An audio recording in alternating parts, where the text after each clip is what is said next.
Hello everyone. Today we will the continuing of exercise 9.1 of chapter 9 sequencing and series class 11th. Student आज हम question number 7 करेंगे exercise 9.1 का, जिसमें लिखा हुआ है find the indicate terms in each of the sequence in exercise 7 to 10 को exercise 7 से लेकर 10 तक हमें फाइंड करना है जो टर्म्स इंडिकेट हुई हुई हैं, जिसकी nth टर्म क्या दे रखी है। nth टर्म है a n is equal to 4n-3। ठीक है, हमें फाइंड करना है a 70th term 24th term.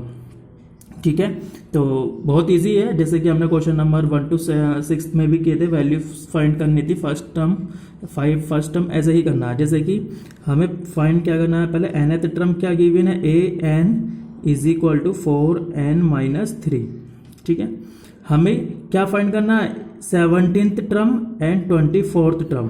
तो हम पुट करेंगे, यानी कि putting n is equal to 17 and 24।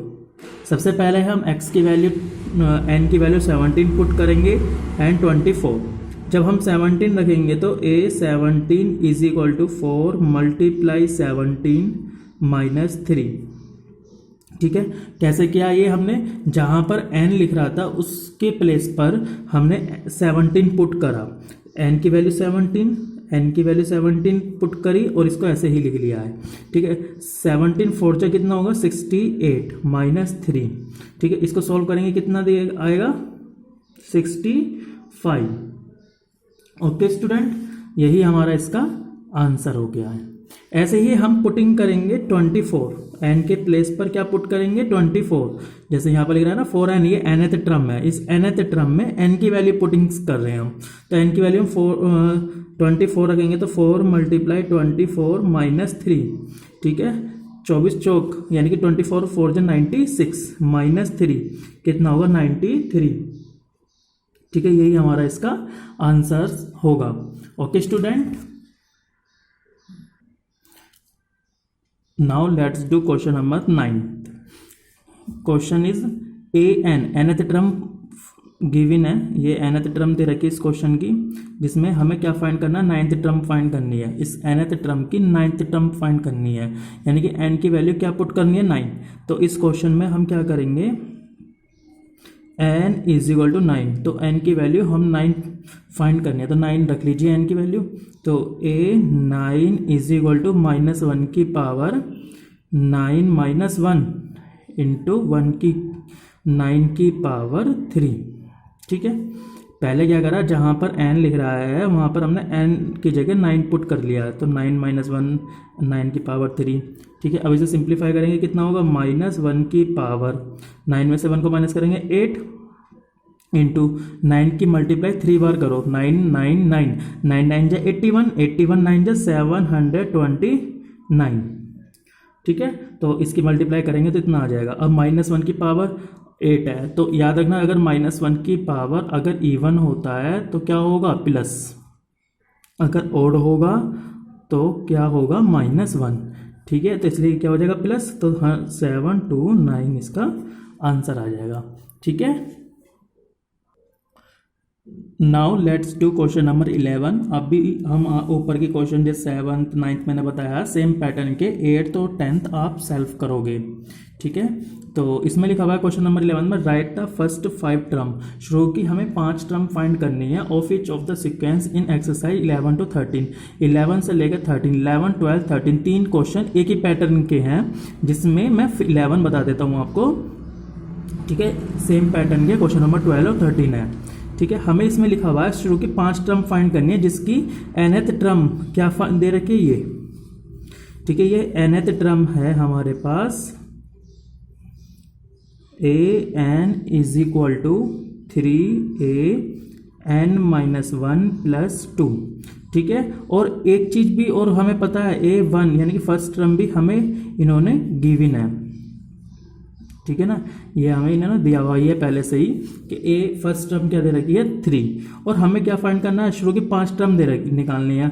तो फर्स्ट टर्म तो पता है, अब सेकंड टर्म निकालेंगे ना। और इसी वजह से इन्होंने ये भी लिखा हुआ है एन ग्रेटर देन 1। इसका मतलब होता है फॉर ऑल, मतलब सभी के लिए एन की वैल्यू एक से ज़्यादा मतलब 2 रखेंगे हम। तो एन की वैल्यू हम क्या क्या पुटिंग करेंगे, पहले 2 रखेंगे, फिर 3, 4, 5, ठीक है। अगर इनको रखने के बाद में हमारे टर्म्स फाइंड हो जाएंगी।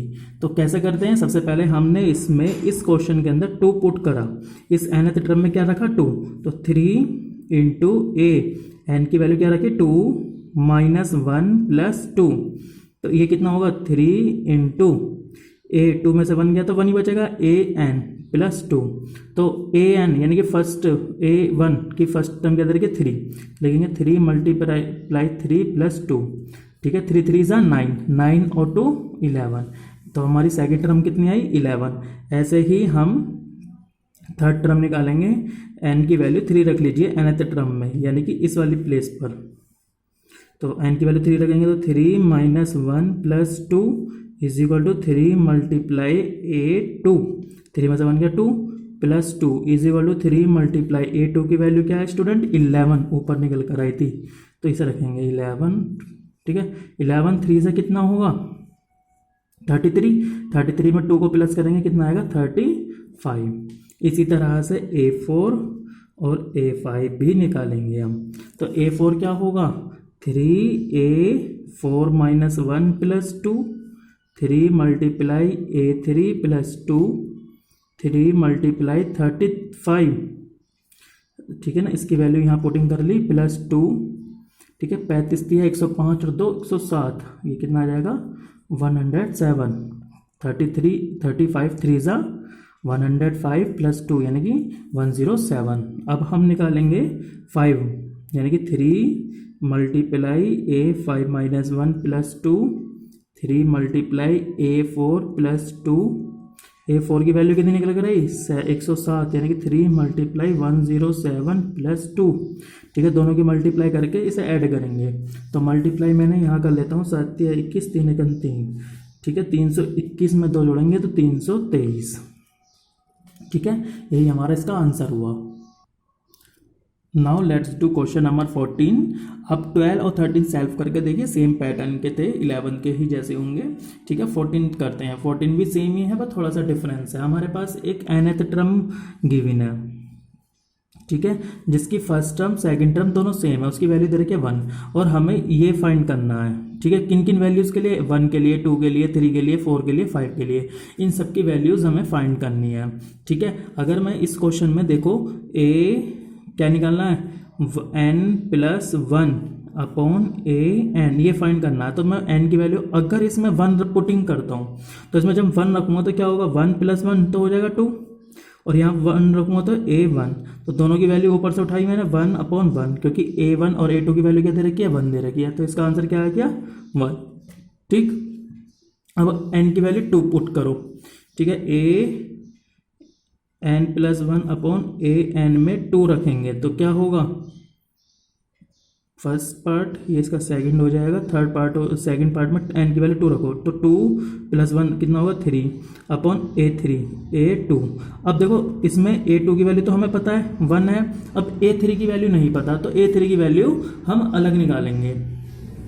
जैसे मैं इस साइड में निकाल लेता हूँ an minus 1 plus an minus 2, तो यहाँ पर मैं 3 रख लेता हूँ, तो 3 माइनस 1 3 माइनस 2 यानी कि A2 प्लस A1, तो A2 प्लस A1 कितना दे रहेगा 1 प्लस 1 इट मीन्स 2, तो इसकी वैल्यू क्या दे रही है 2, तो इसका आंसर कितना आ गया 2, ओके।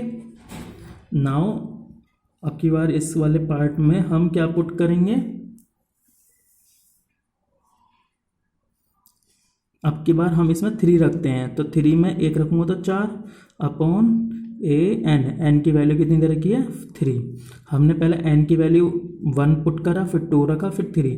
अगर 3 रखेंगे तो A3 की वैल्यू क्या निकल कर आई थी 2 आई थी, लेकिन A4 की वैल्यू नहीं पता, तो A4 की वैल्यू हम साइड में निकाल देते हैं। A4 is equal to A4 minus 1 A4 minus 2, तो कितना बचेगा 3 + 2, 3 की वैल्यू तो 2 आई थी और A2 की वैल्यू कितनी निकल कर आई थी 1 दे रखी है, तो कितना हो जाएगा 3। तो ये इसका आंसर हो गया है।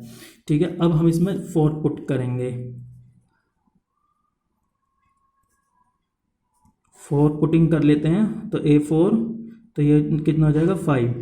ठीक है, तो इसमें जब A4 की वैल्यू तो कितनी है 3, A5 की वैल्यू अब साइड में निकाल लेते हैं।